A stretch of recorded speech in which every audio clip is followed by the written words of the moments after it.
Assalamualaikum warahmatullahi wabarakatuh.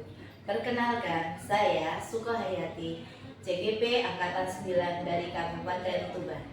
Hari ini saya bersama Kepala Sekolah kami, Bapak Rifki Ardadianto. Hari ini kami akan melakukan wawancara tentang pengambilan keputusan berbasis nilai kebajikan. Assalamualaikum Ustaz Rifki. Waalaikumsalam Ustaz Hayati. Bagaimana kabarnya hari ini Ustaz? Alhamdulillah baik. Tentunya adalah orang-orang pilihan yang dipilih menjadi kepala sekolah kita hari ini di sekolah kita SD Muhammadiyah Palang. Di sini saya akan mewawancarai panjenengan terkait apa-apa kebijakan yang telah Anda lakukan selama ini. Kira-kira ada masalah apa akhir-akhir ini yang sering muncul? Jadi mungkin kita coba dari kejadian yang mungkin sudah. Ini yang bisa kita ambil pelajaran bersama mungkin terkait dengan anak-anak ketika bermain. Jadi perlu kita pahami bersama dan kita pahamkan ke anak-anak ketika kita melihat anak-anak bermain sepak bola itu kan termasuk permainan yang memiliki resiko, di mana resiko tersebut bisa dialami oleh semua anak atau siapa yang terlibat di dalam permainan. Tentunya kita nanti mempunyai tanggung jawab untuk menyampaikan kepada anak-anak dalam permainan tersebut. Jangan sampai nantinya ketika terjadi hal yang tidak diinginkan, misalkan anak itu menendang bola, tidak sengaja kena muka, otomatis itu memancing emosi. Nah, emosi tersebut harus ditekan agar tidak menjadi meledak ataupun menjadi hal yang tidak diinginkan. Nah, selain itu perlu kita sampaikan juga ke anak-anak bahwasanya dari hal tersebut kita perlu sampaikan agar anak-anak itu paham hal sedemikian itu menjadi resiko dan tahu ketika hal tersebut dialami, baik itu menendang atau kena tendang tadi yang kena muka, harus tahu apa yang harus dilakukan. Jadi misalkan kok sewajarnya ini tidak menjadi sebuah kesengajaan, maka otomatis memaafkan. Itu pun ketika kita yang menendang ataupun anak-anak yang tadi menendang, maka otomatis harus berani meminta maaf.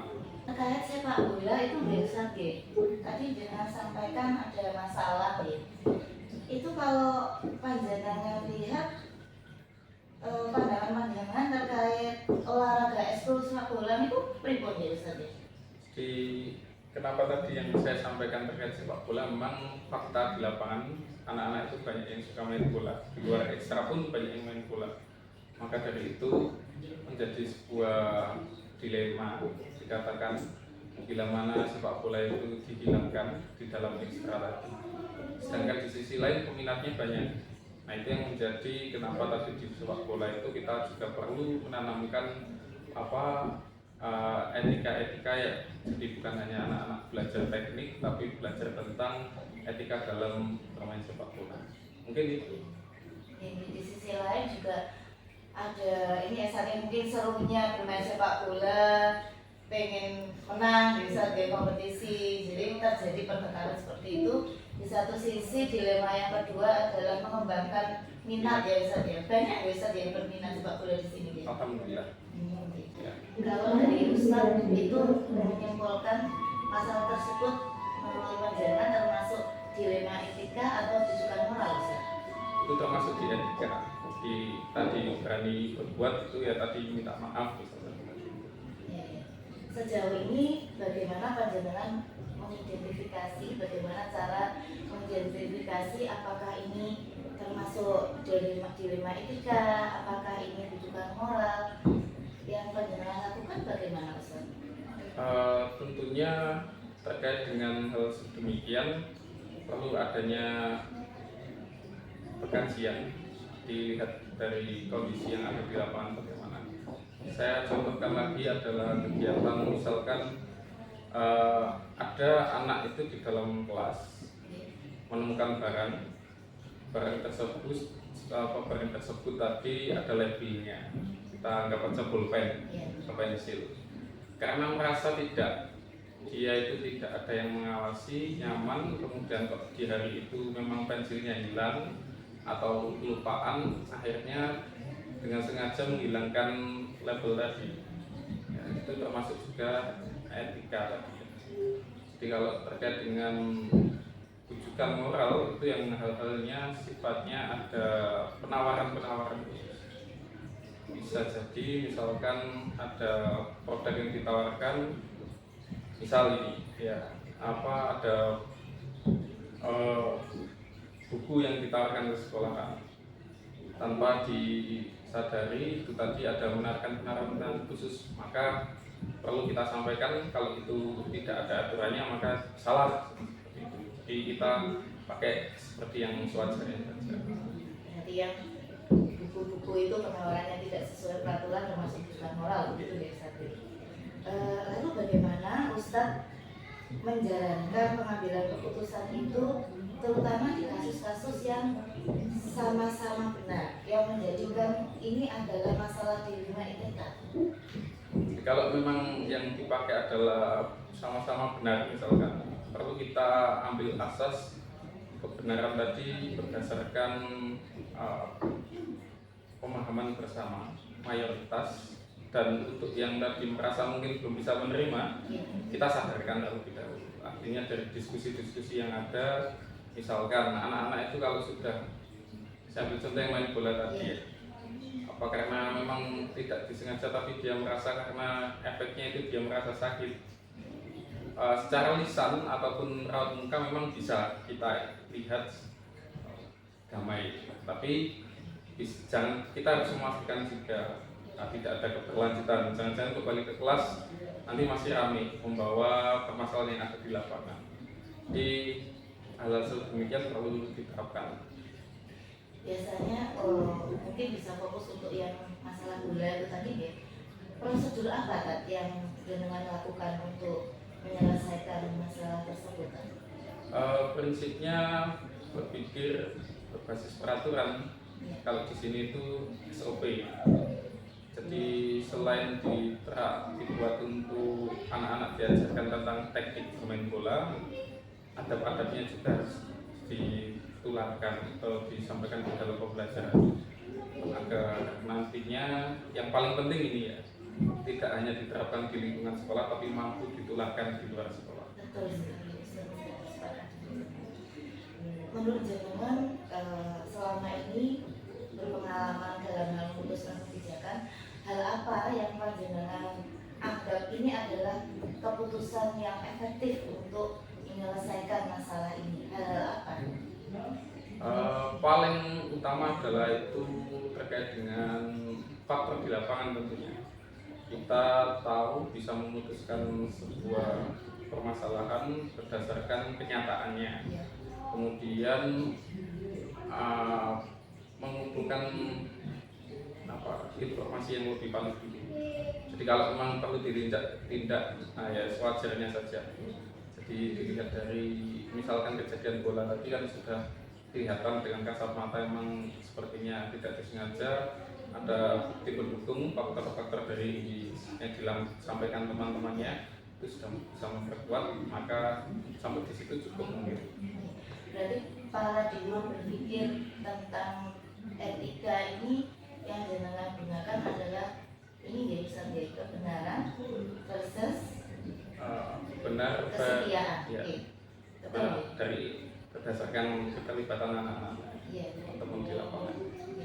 Mengapa di sini kebijakan panjenengan ke arah kebenaran? Memang kebenaran itu sifatnya adil, bukan mutlak ya. Jadi kalau mutlak itu mungkin versi dia benar. Yang kita perlu tanamkan kebenaran itu harus adil. Bagi yang ketendang atau yang menentang tadi sama-sama memahami ini yang benar itu bagaimana penyikapannya. Untuk solusinya tadi apa untuk anak yang bertengkar tadi mungkin bisa diperjelas lagi ya. Mungkin kalau dalam tahap yang sewajarnya mungkin anak-anak ketika selesai main bisa bersalaman, tapi untuk ranah yang tidak diinginkan sampai harus ada masih misalkan ada keberlanjutan, maka mediasi yang perlu. Jadi ketika sudah dimediasi anak-anak harus, karena kadang anak-anak itu melihat temannya yang berkelahi itu kan juga bisa menjadi bumbu dan lain-lainnya, maka dimediasi berdua.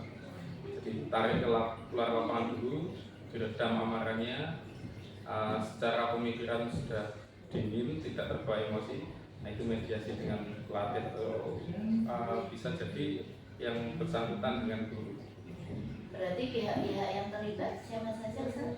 Tentunya yang terlibat adalah yang sesuai dengan sesuai dengan passionnya.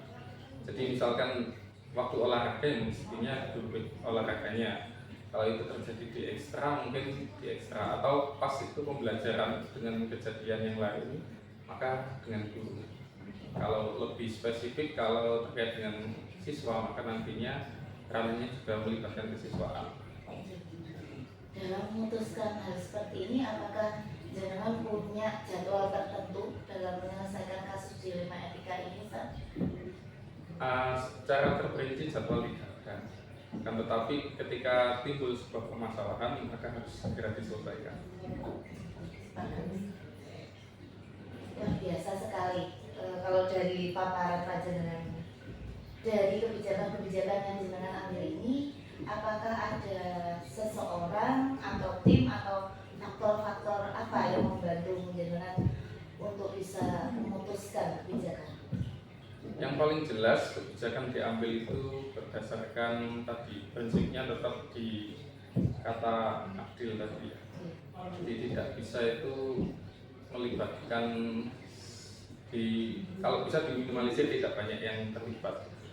Jadi kita ajak sebagai klasifikasi, misal hal-hal yang berkaitan dengan siswa maka keterlibatannya bisa jadi kalau di kelas ya sama dengan guru pengajarnya. Agak merembet karena misalkan guru itu bukan sebagai guru kelas maka nanti diselesaikan lewat wali kelas bisa. Kalau emang masih ada dinamika yang terjadi mungkin siswaan nanti pada ritme paling tinggi itu dengan kepala sekolah tentunya. Bila mana untuk kejadian-kejadian yang lain, misal biasanya dinamika itu kan faktor pembantunya itu ada beberapa, itu kasus untuk anak. Ini misalkan terkait dengan teknis, kita akan ada kegiatan maka ya disesuaikan dengan penanggung jawabnya. Bisa jadi pada kesempatan itu Saudara Yati yang jadi ketua pelaksana maka yang lebih sering diajak intens berdiskusi untuk menyelesaikan atau merancang sebuah itu ya jenengan. Itu pun status-status yang lain di kesempatan yang lainnya. Mungkin itu. Terima kasih Ustaz, dari beberapa pengalaman panjenengan terkait pengambilan keputusan terutama dalam hal dilema etika ya Ustaz ya. Kira-kira apa ya yang dapat panjenengan petik atau pembelajaran apa atau kesimpulan apa dalam hal keputusan terkait dilema etika ini Ustaz? Oke, yang dari narasi dilema etika itu tentunya kita tidak bisa berdasar dengan kemauan sendiri. Maka saya lebih menekankan untuk adanya diskusi. Dari diskusi tadi nanti kita cari solusi bersama, membuka pemikiran baiknya bagaimana. Artinya perlu adanya transfer ilmu di dalam diskusi tersebut agar nantinya kebijakan yang dibuat atau keputusan yang diambil tadi sifatnya memang benar-benar adil sesuai dengan porsinya. Mungkin itu Ustaz. Terima kasih banyak Ustaz. Banyak sekali ilmu yang saya dapat dari panjenengan terkait pengambilan keputusan yang berbasis nilai-nilai kebijakan. Insya Allah kami akan nantinya akan meniru apa-apa hal yang positif dari panjenengan selaku kepala sekolah dari SD Muhammadiyah Palang ini. Dan saya ucapkan terima kasih juga atas waktunya telah meluangkan waktu. Nantinya akan jadi pembelajaran kami semua. Terima kasih. Demikian wawancara kami bersama Ustadz Rifki Ardadianto. Wassalamualaikum warahmatullahi wabarakatuh.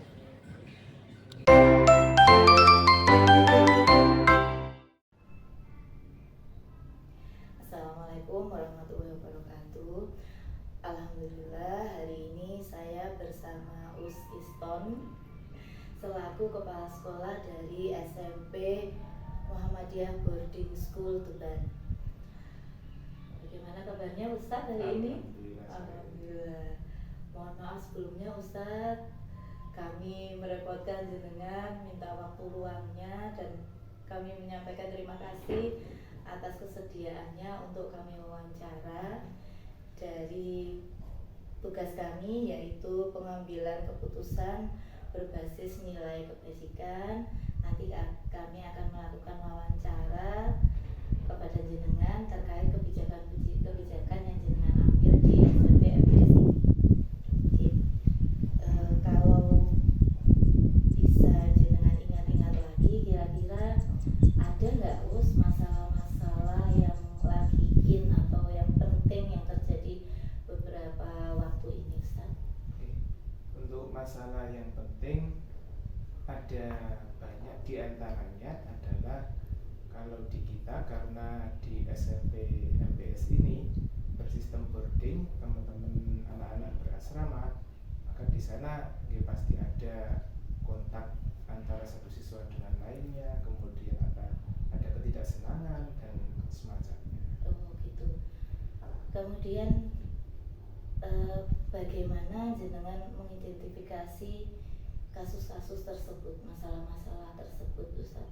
Jadi bagaimana jenengan itu sebagai kepala sekolah menilai itu sebagai masalah atau boten? Pribonus. Tentunya setiap laporan atau aduan yang sampai pada kami, kita anggap sebagai sesuatu yang perlu ditangani, besar atau kecil harus ditangani. Karena kita tidak tahu nanti dampaknya ke belakang untuk siswa, untuk anak didik kita, atau bahkan mungkin untuk warga sekolah secara umumnya. Contoh kasus misalnya apa kan dalam hal boarding school? Contoh kasus misalnya adanya siswa tidak merasa nyaman ketika di asrama karena terganggu oleh kawannya atau mungkin kakak kelasnya. Seperti itu. Kalau dari panjenengan ini jenengan anggap sebagai dilema apa tidak, Ustaz, terkait program boarding school yang diambil oleh kebijakan yang diambil sekolah ini, Ustaz? Di satu sisi program ini merupakan cita-cita yang sudah dicanangkan oleh para wakif, orang-orang yang mewakafkan, yang ikut mendirikan SMP sekolah ini di awal dulu, sehingga kita memiliki kewajiban untuk menunaikannya sebagai sebuah sekolah yang berbasis asrama atau boarding. Di sisi lain, ketika anak didik ini semakin sering atau semakin intens, semakin banyak waktu bersama temannya, maka di sana akan semakin banyak juga peluang untuk terjadi hal-hal yang kami sebutkan di awal tadi. Di sisi lain, kalau misalnya reguler, pripun Ustaz? Kalau reguler tentu saja permasalahan-permasalahan seperti ini bisa lebih minim daripada ketika kita pakai sistem boarding. Tapi kembali lagi, kalau kita melaksanakan sekolah ini sebagai sekolah reguler tanpa asrama, kita akan menyalahi cita-cita yang sudah dicanangkan para pendiri terlebih dahulu. Kemudian ini juga menjadi dilema karena sistem boarding atau asrama ini atau pembelajaran di pesantren itu merupakan branding utama kita. Ketika dihilangkan, maka sepertinya kita kehilangan brand tersebut. Berarti dilema ya Ustaz ya. Jadi ada boarding tapi ada timbul masalah seperti itu. Tapi di sisi lain kalau misalnya reguler, nilai value-nya itu justru hilang ya Ustaz ya. Kalau misalnya dalam kasus boarding school ini Ustaz, ada masalah yang sama-sama benar Ustaz. Satu sisi benar, satu sisi juga benar.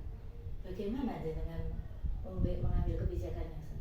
Di sana kita sering menggunakan kaidah dari ilmu usul fikih, darul mafasid muqaddam ala jalbil masalih. Jadi lebih baik kita menghindari madorot atau menghindari sesuatu yang buruk daripada kita ngoyak atau ngoyo untuk mencari kemaslahatan.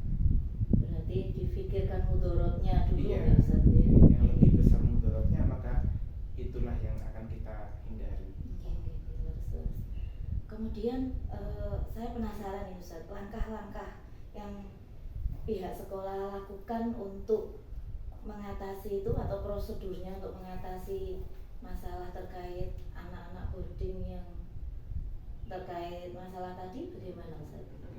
Terkait masalah tersebut, untuk sebagai bentuk penanggulangan atau sebagai bentuk pencegahan awal, kita adakan kotak aduan, sehingga anak-anak yang mungkin tidak berani untuk mengutarakan secara langsung kepada guru atau pembimbing bisa menuliskan keluhannya, memasukkan ke kotak tersebut. Kemudian aduan baik lisan maupun tulisan tadi akan kami proses, akan kami bentuk tim, akan kami musyawarahkan terutama kepada pihak yang terkait, baik si pengadu maupun yang diadukan, sehingga informasi yang sampai kepada kami tepat. Jangan sampai kemudian informasi yang sampai kepada kami berat sebelah, apalagi bukan dari sumber asalnya tapi dari orang lain, karena takutnya nanti ada penambahan atau apa. Berarti prinsipnya yang diambil dari kebijakan jenengan itu berprinsip pada apa Ustaz? Kita ambil kebijakan tersebut dengan prinsip musyawarah atau tabayun. Kita musyawarahkan, kita rembukkan bersama-sama, baik dengan siswa yang terkait ataupun dengan wali kelas, dengan pembimbing, atau bahkan mungkin dengan wali daripada siswa tersebut. Sampai ke arah wali murid ya Ustaz. Berarti selain dengan cara musyawarah, mendasarnya adalah dalam hal berbasis peduli ya Ustaz. Prinsip berbasis peduli. Kemudian ini yang jenengan anggap efektif dari kebijakan yang jenengan ambil itu kira-kira kalau misalnya dengan cara ini adalah cara yang paling efektif, kira-kira kebijakan yang seperti apa Ustaz? Menurut kami yang paling efektif adalah dengan tabayun dan musyawarah, sehingga semua pihak merasa terlibatkan dan tidak ada satu pihak yang kemudian dirugikan gara-gara disinformasi. Alasannya apa Ustaz? Mungkin kenapa harus tabayun atau untuk kepentingan murid atau bagaimana, mungkin bisa dijelaskan? Karena kami memperhatikan kepentingan atau memperhatikan kemaslahatan jangka panjangnya.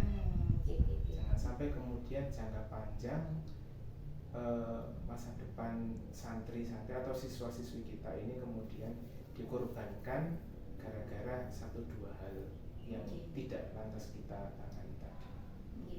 Dari memikirkan apakah keputusan ini berlaku untuk jangka pendek atau jangka panjang. Ternyata kebijakan yang diambil sekolah ini adalah untuk kebijakan jangka panjang, masa depannya anak-anak itu. Ustaz.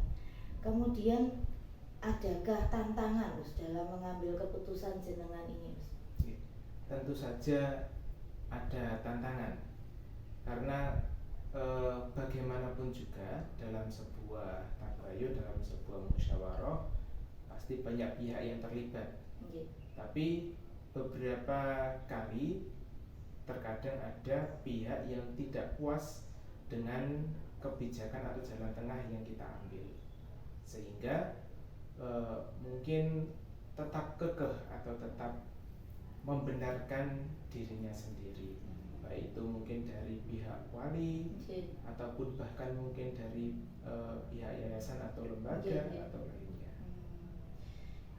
Untuk memutuskan kebijakan itu, jenengan apakah butuh waktu khusus atau langsung bisa jenengan sampaikan kebijakan tersebut Ustaz? Kebijakan apapun yang kami buat, kita tidak bisa membuat kebijakan atau respon terhadap sebuah masalah secara spontan. Nggih. Minimal kami harus endapkan terlebih dahulu laporan atau masalah tersebut paling tidak setengah hari. Itu minimal. Minimal ya Ustaz. Oke. Jadi dilema etika yang sekiranya kok sama-sama benarnya ini benar-benar difikirkan dan kebijakan itu benar-benar bertanggung jawab ya Ustaz. Oke. Kira-kira adakah pihak yang membantu jenengan atau mendukung jenengan dalam memutuskan kebijakan terkait dilema etika ini ya Ustaz? Oke. Tentu saja kita banyak pihak yang membantu kita, di antaranya para sepuh, para yai yang menjadi founding father atau pendiri di SMP ini, kemudian rekan-rekan guru yang terlibat atau yang mungkin berkecimpung di bidang perwalian, yaitu di kamar maupun di kelas. Terima kasih Mas. Kemudian dari banyak pengalaman yang jenengan alami terkait mengambil keputusan ini gitu, jenengan apakah mengambil hikmah atau pembelajaran dari masalah-masalah dilema etika yang ada di sekolah ini? Apa pembelajarannya?